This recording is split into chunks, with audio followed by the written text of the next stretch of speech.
आजपर्यंत तरुणांना जर कोणी खऱ्या अर्थाने न्याय दिला असेल महाराष्ट्रातल्या, तर तो शिवसेनेने दिलेला आहे.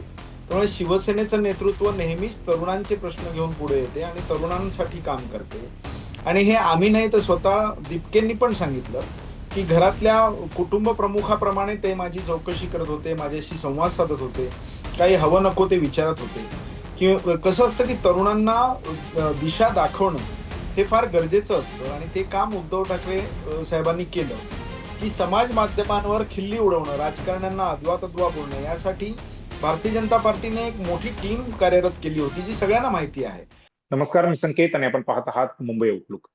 देशभरामध्ये बऱ्याचशा गोष्टी घडत आहेत. विशेष करून जी तरुण पिढी आहे, ज्यांना जेनझी म्हटलं जातंय, त्यांच्या आंदोलनानंतर केंद्र सरकारला केंद्रीय शिक्षण मंत्री धर्मेंद्र प्रधान यांचा राजीनामा घ्यावा लागला आणि तो राजीनामा घेतल्यानंतर बऱ्याच राजकीय उलथापालथी ज्या आहेत त्या देशभरामध्ये राज्यामध्ये घडत आहेत. नुकतीच बिहार विधानसभेची निवडणूक पार पडली आणि त्या निवडणुकीमध्ये भाजपचा जो बालेकिल्ला मानला जात होता, बांकीपूर हा जो विधानसभा मतदारसंघ आहे, जिथून भाजपचे राष्ट्रीय अध्यक्ष नितीन नबीन हे 5 वेळा विधानसभेमध्ये गेले होते. म्हणजे तब्बल 20-30 वर्ष भाजप त्या ठिकाणी मजबूत होती. त्या बालेकिल्ल्याला सुरुंग लागलेला आहे आणि ते प्रशांत किशोर पांडे यांचा विजय झालेला आहे.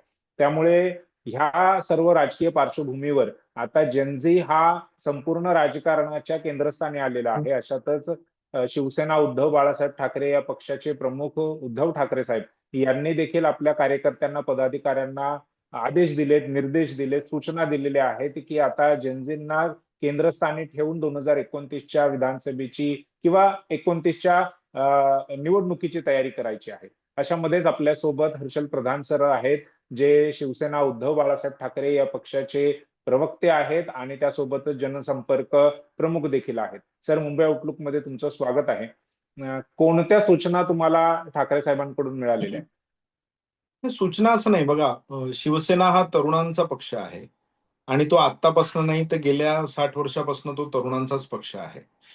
हिंदू हृदय सम्राट वंदनीय शिवसेना प्रमुख बाळासाहेब ठाकरे हे तरुणांचे आयकॉन लीडर म्हणून ओळखले गेले.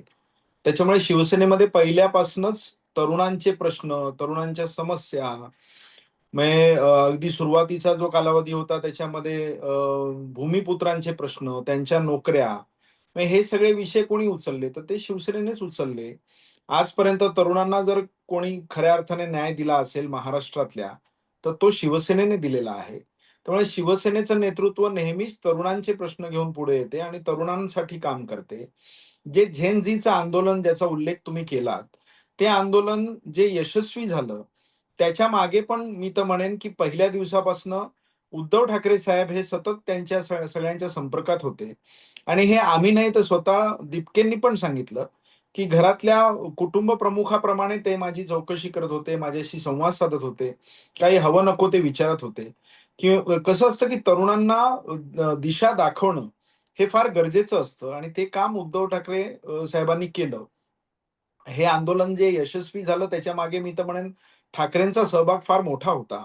आदित्य साहेब स्वतः अनेक वेळा त्या युवकांना मार्गदर्शन करण्यासाठी मुंबईमध्ये 2 वेळा मोठ्या प्रमाणात शिवाजी पार्कवर जी रॅली झाली, त्या रॅलीमध्ये सहभागी झाले. त्यांनी त्यांना मार्गदर्शन केलं. त्याच्यामुळे तरुणांचे प्रश्न, तरुणांच्या समस्या, तरुणांचा विकास हा शिवसेनेचा नेहमी प्रायोरिटीचा विषय राहिलेला आहे. आणि त्याच पार्श्वभूमीवर आत्ताचं जे राजकारण सुरू आहे, म्हणजे एक तरुण जो महाराष्ट्रातला आहे, संभाजीनगरमध्ये राहतो. त्याने आपलं शिक्षण पूर्ण केलं. तो अमेरिकेत नोकरीसाठी गेला. तिकडे तो नोकरी करत होता.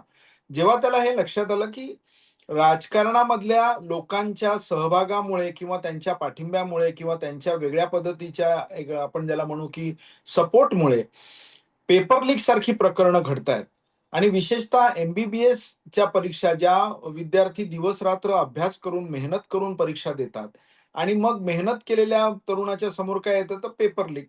त्याच्यामुळे दिलेली परीक्षा रद्द होते आणि मग त्याचं भवितव्य अंधारात निघून जातं.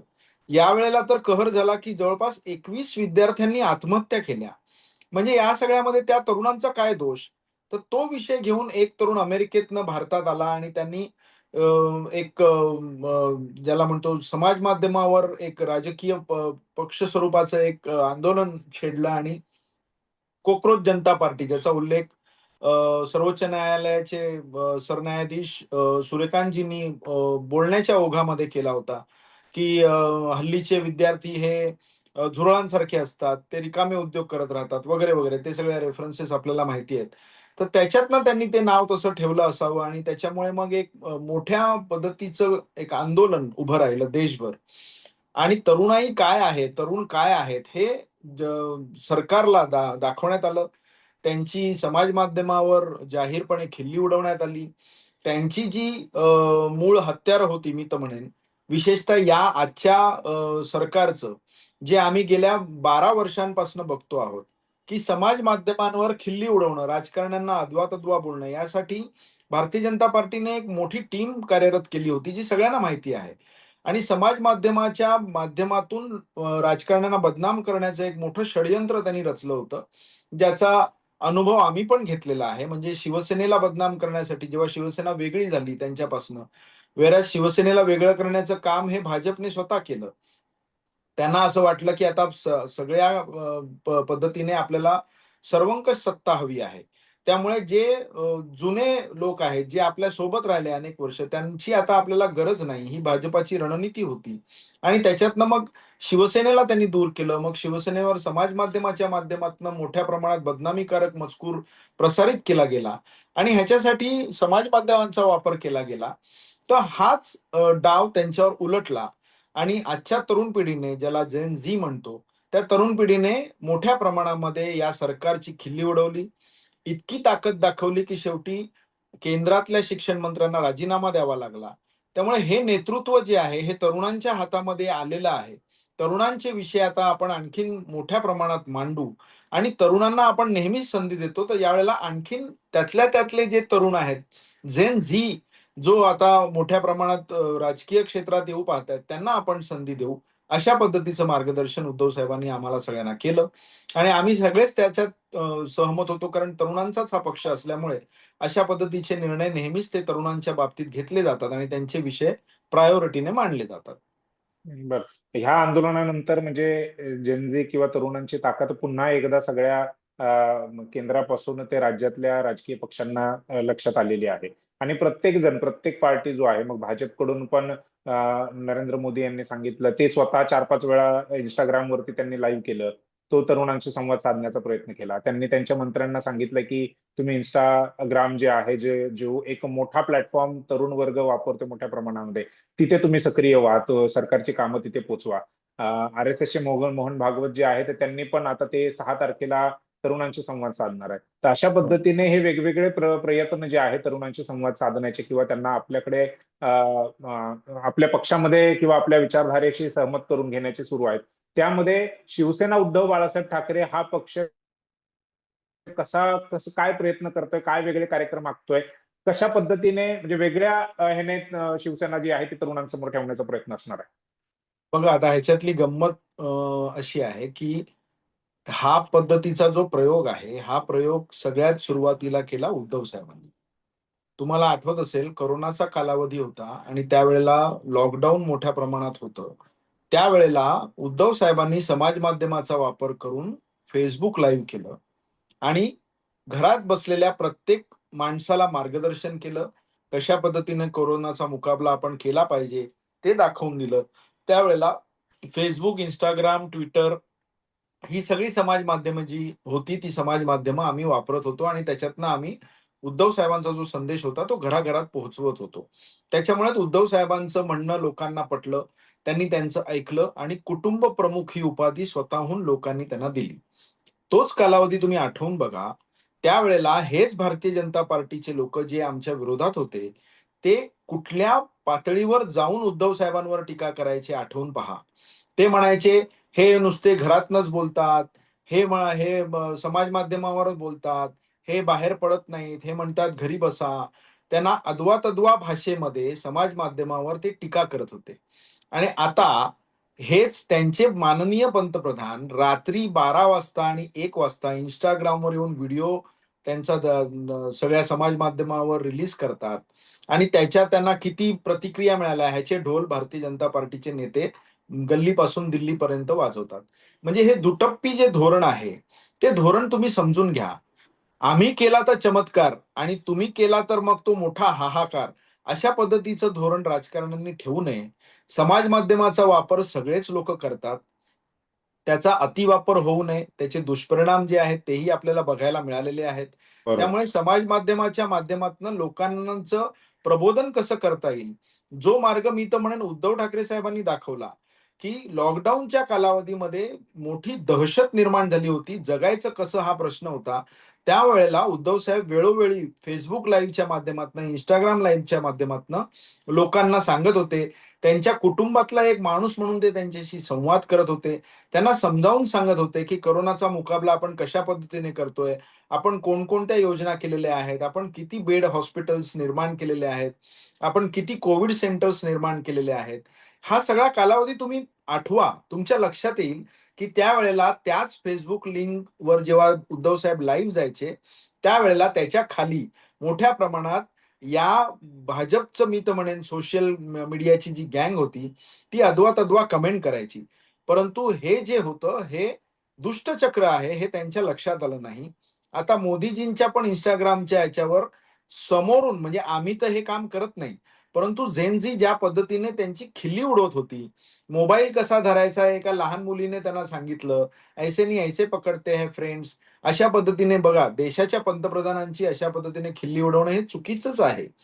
त्या पदाचा आपण सन्मान केलाच पाहिजे. परंतु आजचं जग हे झेन आहे, समाज माध्यमाचं आहे. ज्याला जे व्यक्त व्हायचं आहे तो ते व्यक्त आपल्या पद्धतीने होत असतो. आता हे लोक त्यांच्यावर कारवाई करायला लागले. म्हणजे ज्यावेळेला उद्धव साहेबांवर टीका होत होती, त्यावेळेला उद्धव साहेब मुख्यमंत्री असूनही त्यांनी कारवाईचा बडगा त्यांच्यावर उगारला नाही. ते म्हणाले, "प्रत्येकाला व्यक्त होण्याचा अधिकार हा संविधानाने दिलेला आहे. तो अधिकार आपल्याला मान्य केला पाहिजे. कोण काय बोलतंय ह्याच्याकडे लक्ष देण्याची गरज नाही. आपण आपलं काम करत राहा. आपलं म्हणणं लोकांपर्यंत पोहोचवा. ते लोकांना पटत असेल तर लोकं आपल्याला निश्चितपणे मानतील, आपलं म्हणणं ऐकतील." तेच उद्धव बरोबर. साहेबांनी सिद्ध करून दाखवलं. त्यावेळेला कोव्हिडच्या कालावधीमध्ये नंतर सुद्धा आजही उद्धव साहेब ज्यावेळेला समोर येतात लोकांच्या, त्यांच्या मनामध्ये एक प्रतिमा येते, की आपल्या घरातला एखादा मोठा भाऊ जो आहे, तो आपल्या समोर आलेला आहे. आपल्या कुटुंबाचा प्रमुख आपल्या समोर आलेला आहे. त्याच्यामुळे ते आनंदून त्यांच्याशी संवाद साधायला बघतात. ही आपुलकी जी आहे, ती उद्धव साहेबांच्या Facebook लाईव्हमुळेच निर्माण झाली. घराघरात ते पोहोचले, कुटुंब प्रमुख झाले. त्यामुळे हा मार्ग जो आहे, तो उद्धव साहेबांनीच दाखवला असं मी म्हणेन. भारतीय जनता पार्टीला उपरती नंतर आली. नंतर ते मग आधी ते टीका करत होते, की हे नाही, घरकोंबडे परंतु आता आहेत, हे घरात घरात बसून हे करतात. अशा पद्धतीची वाह्यात भाषा ते वापरत होते.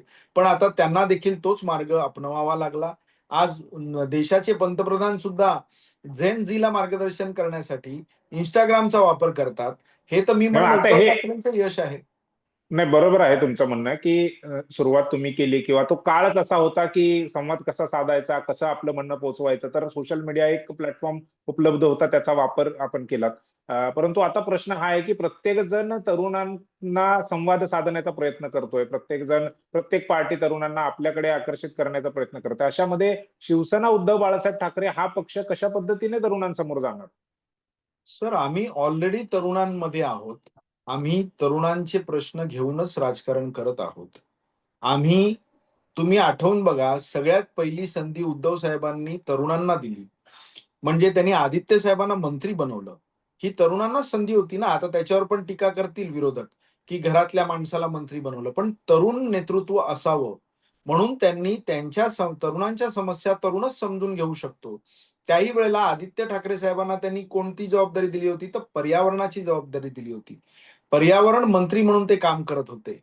प्रदूषण मंत्री म्हणून ते काम करत होते. म्हणजे ज्या समस्या सर्वसामान्य तरुणांच्या आहेत, त्याच समस्यांचं निराकरण करण्याचं खातं त्यांनी दिलं होतं. म्हणजे ते मुख्यमंत्री होते. त्यांना हवं असतं जर त्यांच्या मुलालाच त्यांना प्रमोट करायचं असतं, तर त्यांनी त्याला कोणतंही महत्वाचं महसूल सारखं खातं दिलं असतं.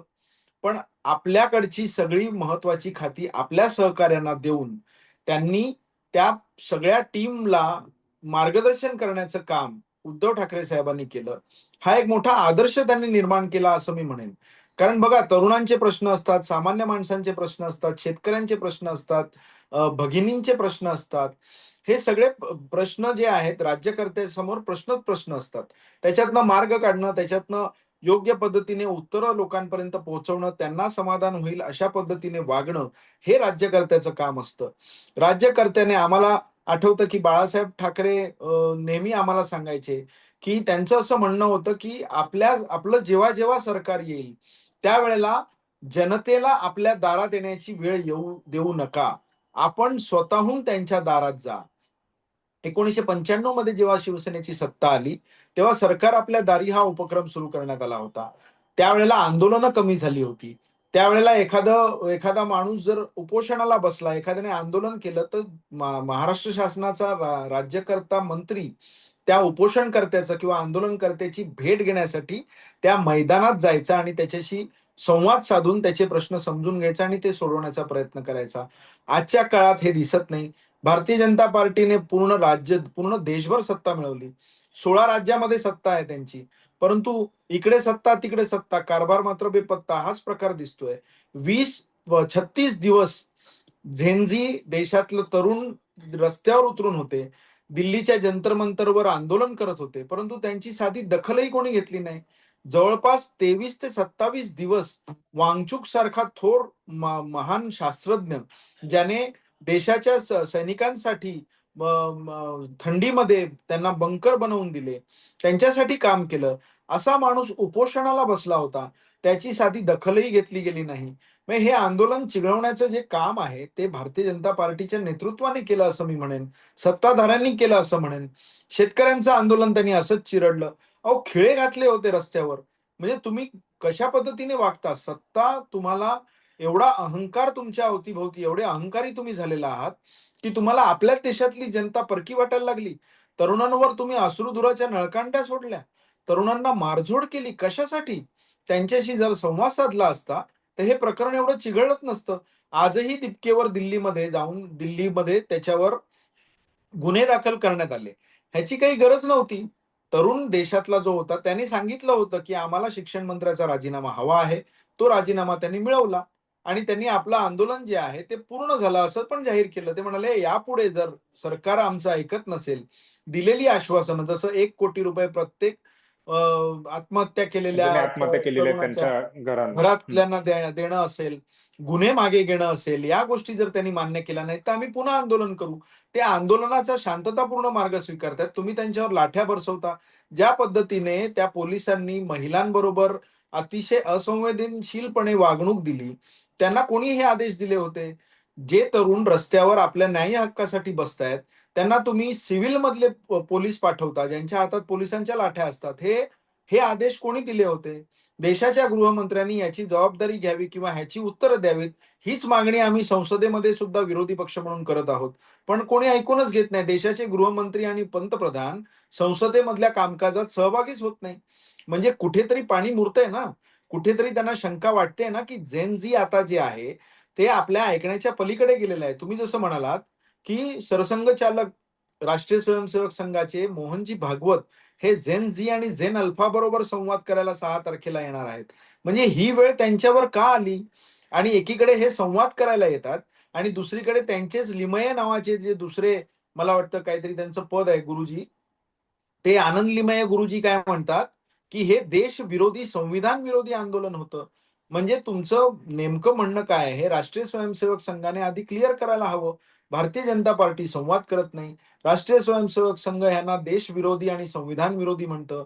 दुसरीकडे सरसंघचालक स्वतः म्हणतात, की ह्यांना संस्काराची गरज आहे. त्यानंतर तिसरीकडे आणखीन एक कोणीतरी नेता उभा राहतो. तो म्हणतो, की या मुलांशी संवाद जो आहे तो साधला गेला पाहिजे.